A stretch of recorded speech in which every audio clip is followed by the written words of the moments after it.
Olá pessoal! A partir de agora começa o programa Play no Enem em parceria com o Claretiano Rede de Educação. Um programa feito especialmente para quem quer se preparar para as provas do Enem e ingressar na universidade. Aqui, além das aulas que são ministradas pelos professores do Claretiano Colégio, você fica por dentro das informações sobre o Enem. E você que ainda não decidiu qual curso escolher, fique ligado na dica de hoje.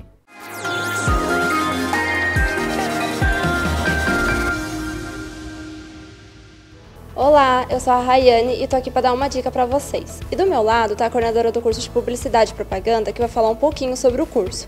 O curso de Publicidade aqui do Claretiano Centro Universitário, ele é um bacharel de 4 anos, onde os alunos eles têm a prática desde o primeiro semestre até o último semestre através do projeto Praxis, onde os professores eles desenvolvem atividades apresentando o conteúdo, o conceito da área, tanto de comunicação, de publicidade e propaganda e marketing, levando esse aluno a refletir sobre o mercado de trabalho, trazendo sempre um estudo de caso real através de empresas aqui da nossa região, onde o aluno ele é estimulado a aplicar tudo o que ele viu dentro do conteúdo, do conceito, na prática, através de um atendimento, um planejamento estratégico de marketing, um planejamento estratégico de comunicação e passando também para a parte de produção gráfica, produção de áudio e vídeo.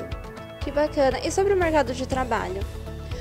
A gente tem uma região bem ampla, né, de empresas e agências de publicidade que acabam absorvendo esses nossos alunos.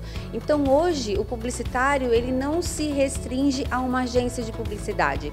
Ele pode trabalhar no departamento de marketing de uma empresa, ele pode trabalhar numa agência de publicidade fazendo atendimento ao cliente, não é o saque, mas sim prospectando clientes e empresas, que é o B2B.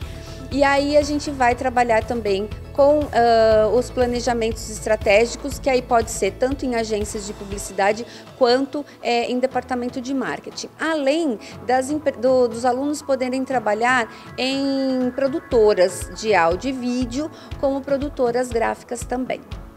Bom, são muitas oportunidades. E se você ficou interessada, acesse o site do Claretiano.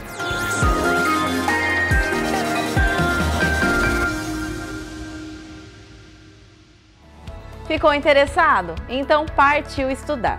E a aula de hoje é Independência do Brasil com o professor Conrado Bichara.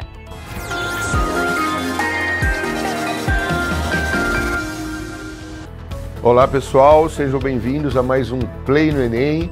Hoje nós falaremos da Independência do Brasil, evento que completou 200 anos em 7 de setembro de 2022. Para entendermos a independência do Brasil, então, apesar de ser um evento local, nacional, é preciso entender que ela faz parte de um contexto histórico mais amplo, que é o contexto da crise do antigo regime, absolutista e mercantilista na Europa, e a crise do antigo sistema colonial, o colonialismo que as potências do antigo regime praticavam aqui no continente americano. E no caso específico do Brasil, há também que se destacar as guerras napoleônicas, que foram as responsáveis, as guerras napoleônicas foram responsáveis pela transferência da corte portuguesa para o Brasil em 1808. Então, uma outra coisa importante que a gente destaca para entender a independência do Brasil são algumas datas marcantes, aí mais relevantes, sobre esse processo. O primeiro passo é 1808, a vinda da família real portuguesa para o Brasil e a abertura dos portos às nações amigas. A abertura dos portos é um evento muito importante, porque ela marca o rompimento do Pacto Colonial. O Pacto Colonial é o acordo, digamos assim, que regulamenta as relações entre uma metrópole e suas colônias. O Pacto Colonial tem como base fundamental o monopólio comercial, que é o controle exclusivo da metrópole sobre a economia da colônia. A partir de 1808, quando Dom João VI, rei de Portugal, abre os portos brasileiros para os produtos ingleses, o monopólio comercial é rompido, o pacto colonial começa a ser rompido. Esse é o primeiro passo da nossa independência. Aí, em 1810, há outro evento marcante nesse sentido, que que são os tratados assinados entre Portugal e Inglaterra, escancarando de vez o mercado brasileiro para os produtos ingleses, escancarando de vez o mercado brasileiro para os produtos industrializados pela Inglaterra, o que muitos historiadores consideram até hoje a principal causa do nosso atraso industrial no século XIX.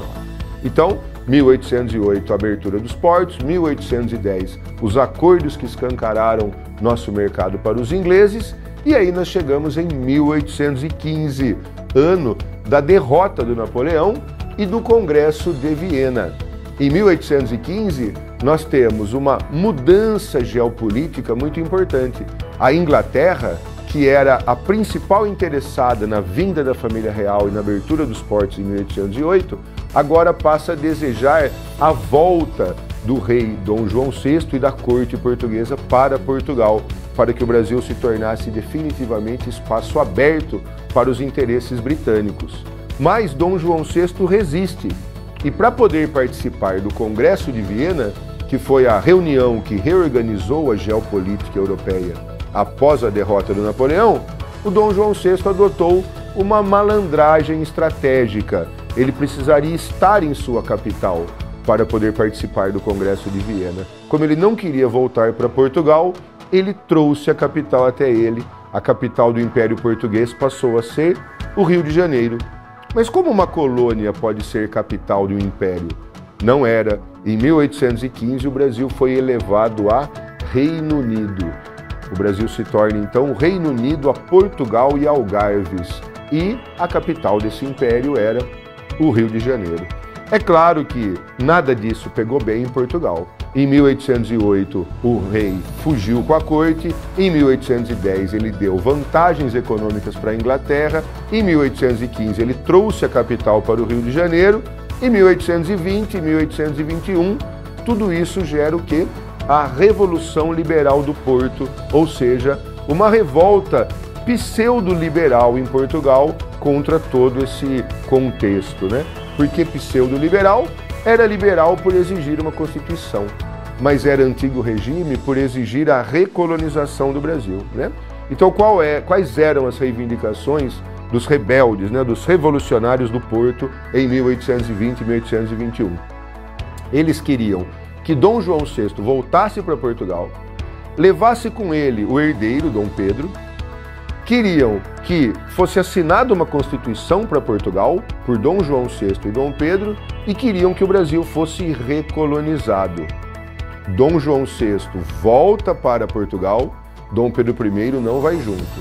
Dom João VI assina uma Constituição para Portugal, mas não recoloniza o Brasil. Nesse ponto, separamos a narrativa. Essa história continua no Brasil com o que nós chamamos de regência de Dom Pedro, que é o período após a volta de Dom João VI para Portugal, mas antes da declaração de independência do Brasil. Durante a regência de Dom Pedro, que é o próximo passo aí do nosso conteúdo, o que vai acontecer? O Brasil vai assistir um embate entre portugueses que não querem a independência e brasileiros que querem, e entre brasileiros que querem diferentes tipos de independência. E é isso que a gente observa nas rivalidades entre José Bonifácio de Andrade e Silva e Gonçalves Ledo, como veremos no próximo slide. José Bonifácio, que é o patrono oficial da independência do Brasil, queria uma independência conservadora, que mantivesse a monarquia e a escravidão. Gonçalves Ledo queria uma independência revolucionária, com a proclamação da República e a abolição da escravidão. Considerando que o projeto conservador era mais adequado às elites latifundiárias do Brasil na época e que a elite urbana, que poderia ter interesses no projeto revolucionário, era muito reduzida, né? E com pouco poder econômico e político no Brasil, um país de economia predominantemente agrária, acabou que o projeto do José Bonifácio é que foi implantado. Dom Pedro I opta por uma independência conservadora, uma independência que manteve a monarquia, com Dom Pedro I no poder, a estrutura econômica baseada na agroexportação, interesses da elite latifundiária local, e também uma independência que manteve a escravidão, um outro interesse da elite latifundiária daquele período. Então, o que ocorre no Brasil é uma independência com viés conservador. Isso significa que não teve reações e revoltas? Ocorreram sim reações, principalmente na Bahia, onde tropas leais a Dom João VI entraram em conflito com tropas leais a Dom Pedro I, né? Agora Dom Pedro I, o primeiro Dom Pedro, imperador do Brasil. Esses conflitos foram resolvidos militarmente. Dom Pedro I contratou um pirata inglês, o Lord Cochrane, para ajudar no processo de independência. Destaca-se também a figura da Maria Quitéria, né? Uma mulher da Bahia que se fez de homem para poder se alistar e participar das lutas pela independência. Mas a independência do Brasil, como a gente vai ver, se consolida, né, a partir de algumas operações militares, diferente das grandes guerras dos Estados Unidos ou da América Espanhola, mas algumas operações militares foram necessárias para que a independência fosse consolidada. E como que essa independência seria reconhecida?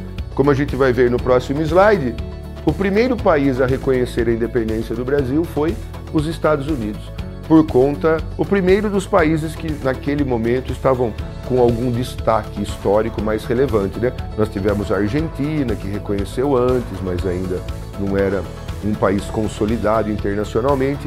Entre os países que estavam se consolidando internacionalmente, nós temos primeiro os Estados Unidos, que reconheceram a nossa independência em 1824, com base no conceito da doutrina Monroe, do presidente dos Estados Unidos, James Monroe, doutrina baseada na ideia de a América para os americanos, doutrina que fundamentou toda a diplomacia e a política externa dos Estados Unidos em relação às ex-colônias do continente americano. E também depois, em 1825, a Inglaterra reconhece a independência do Brasil mediante duas condições: que o Brasil reafirmasse os tratados de 1810 e que Portugal reconhecesse a independência do Brasil. E Portugal reconhece a independência do Brasil mediante uma indenização. 2 milhões de libras foram pagas para Portugal, pelo Brasil, para que Portugal reconhecesse a nossa independência. Não é preciso dizer que esse dinheiro foi emprestado pela Inglaterra, certo? Por fim, o que nós temos como conclusão desse processo? A independência do Brasil foi um processo conservador. Foi um processo que não trouxe grandes rupturas. Foi um processo que não trouxe mudanças significativas na nossa realidade econômica, social, política.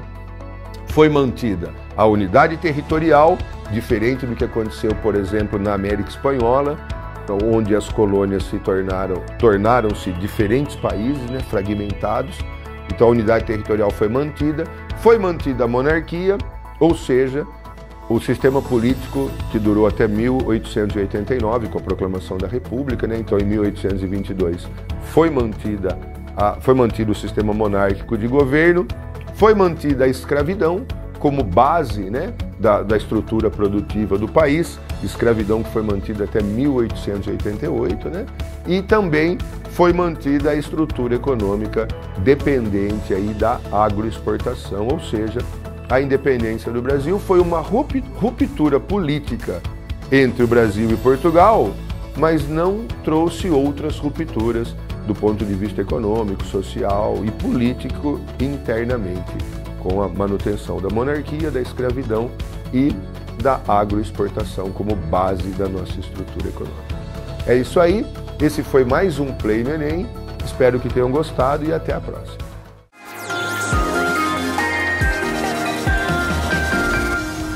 Vamos para mais uma dica? Faltei no dia da prova? Posso fazer de novo no próximo ano? Sim, porém, se você foi isento da taxa, precisa enviar justificativa de ausência para o INEP. Somente o MEC determinará se o candidato terá o benefício de isenção da taxa. Bom, por hoje é só, pessoal, e amanhã tem mais.